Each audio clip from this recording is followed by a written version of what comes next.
It's Richard Bromwell here from Charterhouse Auctioneers down in sunny Dorset to talk to you today about our whopping great big May auction. It's a huge two-day sale on Thursday the 16th of May where we have silver jewellery and watches. There's about 700 lots of that.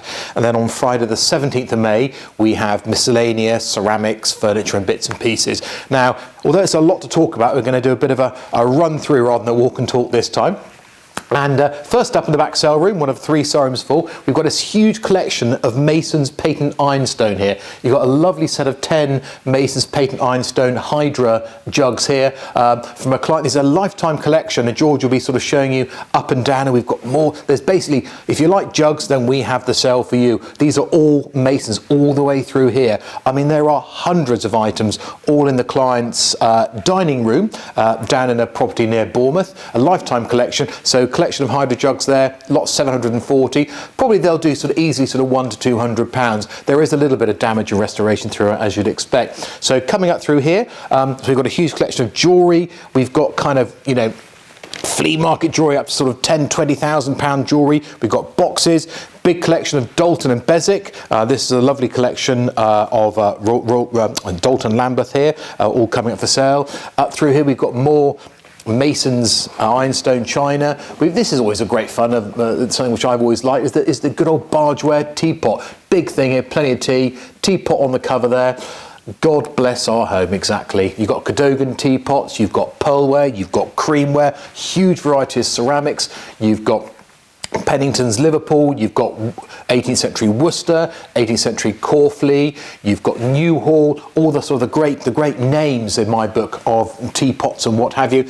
Starting through here, one of the cabinets here with all the sort of silver and silver plate, another cabinet full. I think we've got some in the region of 250 lots of silver. Down through here, we've got, this is the box lots of silver and silver plate. We've got canteens of cutlery, the set of silver fish eaters there, lovely Coromandel wood box. We've got candelabra, we've got photograph frames, we've got trays, we've got more candelabra, we've got elephant and hippopotamus bits and pieces. And what about this for a fine pair of photograph frames? I mean, aren't they absolutely huge? Estimated a couple of £1,000 there. More photograph frames, and round through into the sewing in here, George. Following on around, we've got Naomi's specialist section of Beswick and Dalton in here. Again, hundreds of items of here. We've got cattle, we've got dogs, we've got fish, we've got pigs, you name it, we've pretty much got it here. Again, estimates here on items from £50 up to quite a few hundreds of pounds. Up through here again, as well as having the Dalton, the Beswick, we also have one of our wine, port and whiskey sections. Now, in here, we've got a single bottle of Macallan whiskey, estimated around about £1,300 to £1,500. We've got Hermitage, Jean-Louis Chavet Hermitage here, a very, very fine wine cellar from a property of a local deceased client of title, and we've gone in and emptied his cellar. Sadly, I've not been allowed to taste any of it. We've got Margot, you name it, we've got Chateau Talbot here, fantastic selection, and also quite a large selection of port, a lot of Dows, a lot of Taylors. And we've got even a bottle of 1945 Martinez port, which, as I'm sure you're all aware, is a fantastic year for port. So a fantastic selection of wine, port and whiskey, all sorted out by Paul King, who's our wine expert in that. Up through here, we've got still a few more dusty and crusty old bottles there, aren't they? We've up through here, we've got a very good suite of Brights of Nettlebed here, 6 carver chairs and a refectory table as well, probably sort of £300 to £500 there. Coming up through here, these are lovely. These are one of my favourite lots in the sale. We cleared a property down on the outskirts of Dorchester, and this wonderful lead garden figure here, and another similar little figure there. And for the larger figure there, with the two putty and little ram there, probably a good sort of £300 to £500. And up through here again, bookcases and bits and pieces. We've got a fine selection of winter clothing now, so we're going into summer. And again, this is something which I quite like as well.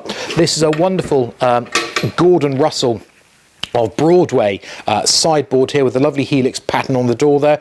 Again, from a client who's he's downsized, he's gone into a home.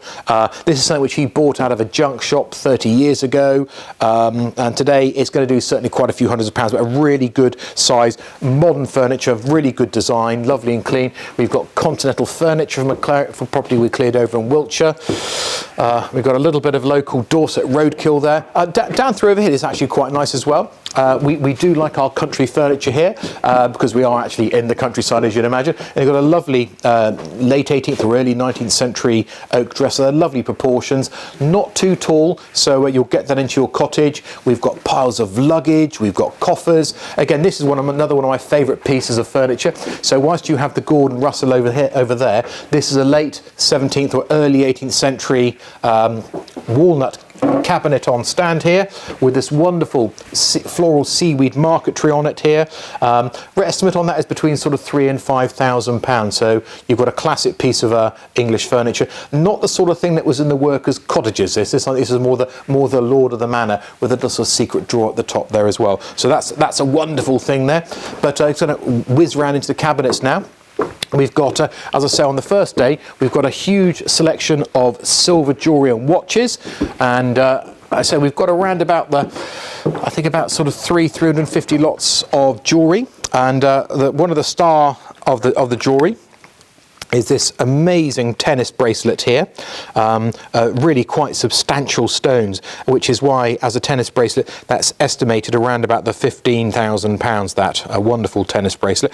I wonder if someone will make a load of rings out of it. I don't know. But at the other end of the scale, we've got this divine little box here. Now, when you have a heart-shaped box, you know it's going to be something really good. And isn't that such a pretty little thing here? It's Edwardian, it's gold, it's peridot, it's seed pearl, and a charming necklace like that is probably sort of £300 to £500, although we have had a huge amount of interest in that already, so really charming. So that's your extremes there with regards to this sort of the jewellery. With regards to the silver, we've got two bits here which I thought I'd just talk about briefly, only because they're both of the same crest. They both date to the early to mid 18th century, and a lovely little silver waiter, probably sort of £300 to £400 there. The coffee pot, it's estimated at £400 to £600, but again, we've had a lot of interest in that. But quite amazing thing, for the past few hundred years, they spent their life together. Whether or not they will spend the rest of their time together, I can't say yet. But when they come under the hammer, we put them as consecutive lots to give you an opportunity to keep them all together.